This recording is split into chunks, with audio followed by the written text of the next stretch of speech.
융복합 디자이너다, 이렇게 표현드리고 싶습니다.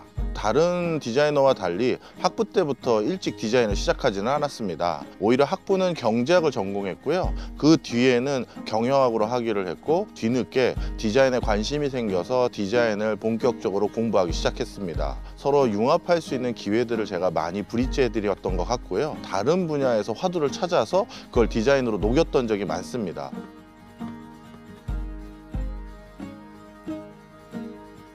2007년도로 기억이 나는데요. 국가에서 디자인 산업을 육성하기 위한 중장기 계획을 수립하는 연구를 추진한 바 있습니다. 그때 제가 디자인 파트에 이제 PM 역할을 하게 됐는데요. 우리나라가 계속 경제적으로 발달하기 위해서도, 그리고 여러 사회 문제를 해결하기 위해서도 디자인을 정말 중요시 여겨야 되는구나, 이런 것들을 제가 많이 알게 됐고요. 그 뒤부터 저에게 약간의 소명의식 같은 게 생겼던 것 같습니다. 국회라든가 아니면 지자체장, 더 높은 선들과 만날 기회가 있을 때마다 저는 디자인이 우리나라가 계속 발달하는데 굉장히 중요한 산업임을 계속 천명하는 작업을 계속 해왔고요. 공공 디자인 관련한 법을 제정한다든가 이런 작업에 있어서도 지속적으로 참여해 오고 있는 상황입니다.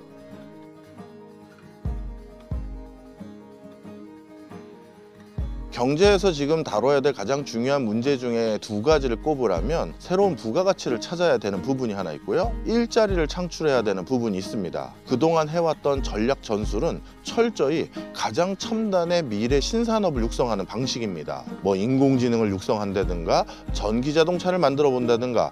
그런데 안타깝게도 이러한 미래 첨단 산업들은요, 우리에게 맞는 옷이냐라는 의구심들이 많아요. 이런 미래 신산업들은 사실 그 산업을 이끌어갈 수 있는 주축이 20대, 30대 또는 40대 초반의 인력들, 가장 혁신적인 역량이 높은 사람들이 주로 그 인더스트리를 이끌어 갑니다. 그런데 우리나라는 이제 초고령 사회를 진입하기 직전까지 놓여져 있는 중장년층이 대부분인 국가로 바뀌어가고 있어요. 이런 미래 신산업을 육성할 청년 자체가 부재한데 어떻게 해야 되는지에 대한 그 괴리감이 있었습니다. 그렇다면 이러한 문제를 해결하면서 우리 사회가 계속 발달할 수 있는 산업이 뭐냐? 저는 단연코 디자인이라고 생각했어요. 웬만한 어떤 첨단 산업 이상으로 높은 부가가치를 만들어내고 있고요. 가장 많은 일자리를 창출하는 산업입니다. 그런 것들이 좀 더 많이 알려졌으면 하는 간절한 바람이 있습니다.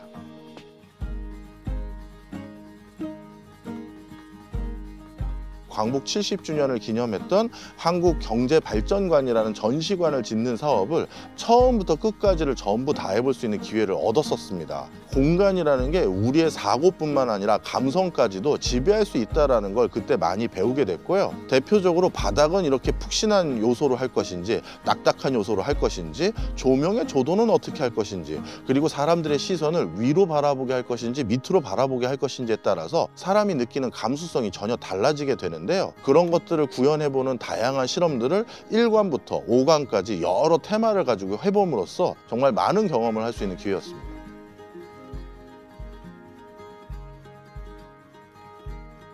대한민국의 브랜드 또는 대한민국의 이미지는 결국 서울이 좌지우지한다 해도 과언이 아닙니다. 그런데 이미 서울은 동남아시아 국가를 비롯해서 아시아 국가에서 보기에는요, 아시아의 밀라노와 같이 예쁘고 멋진 도시로 많이들 각인하고 있는 상황입니다. 조금 더 개선할 부분들이 있는데 그런 것들을 어떻게 보면 중점적으로 개선하고 또 바른 방향으로 유도할 수 있는 어떤 주무부처 또는 주무기관이 하나 있으면 좋겠다 생각을 했는데, 그런 게 이제 서울디자인재단에서 할 수 있는 일이라고 저는 생각을 했고요. 저는 뭐 국가기관에서도 오래 근무를 했었고 지금도 국가의 정책 자문을 하거나 또 경제학자로서 활동을 하는 과정에서 여러 사회 문제를 어떻게 해결해야 되는지에 대한 담론에 같이 참여할 기회가 많습니다. 그런데 그런 담론들을 논의하다 보면요, 디자인 전문가가 그런 담론의 논의의 대상에 포함되어 있지 않을 때가 많아요. 유럽이나 미국 같은 경우는 디자이너가 참여해서 디자인적인 방법론을 바탕으로 사회 문제를 해결하려는 시도들이 많이 있습니다. 우리나라도 이 디자이너가 조금 더 디자인 바깥에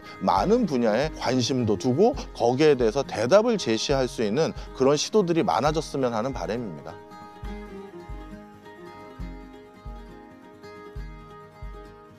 제가 세상을 바라보는 관점은 다양성입니다. 왜냐하면 저는 경제학자이기도 하고 디자인 활동도 하고 있으면서 대학 교수이기도 하고 그렇기 때문인데요. 활동했던 분야가 워낙 다채롭다 보니까 주변에 같이 작업하고 있는 다른 디자이너들에게도 좋은 영감과 화두를 제시해 주는 것 같아요. 우리나라에서 활동하고 있는 여러 디자이너들 중에서 공동 작업자, 참여자로 선택받는 경우가 많은데 그게 제가 가진 세상을 바라보는 관점의 다양성, 그거를 높이 평가받아서 하는 게 아닌가 싶습니다.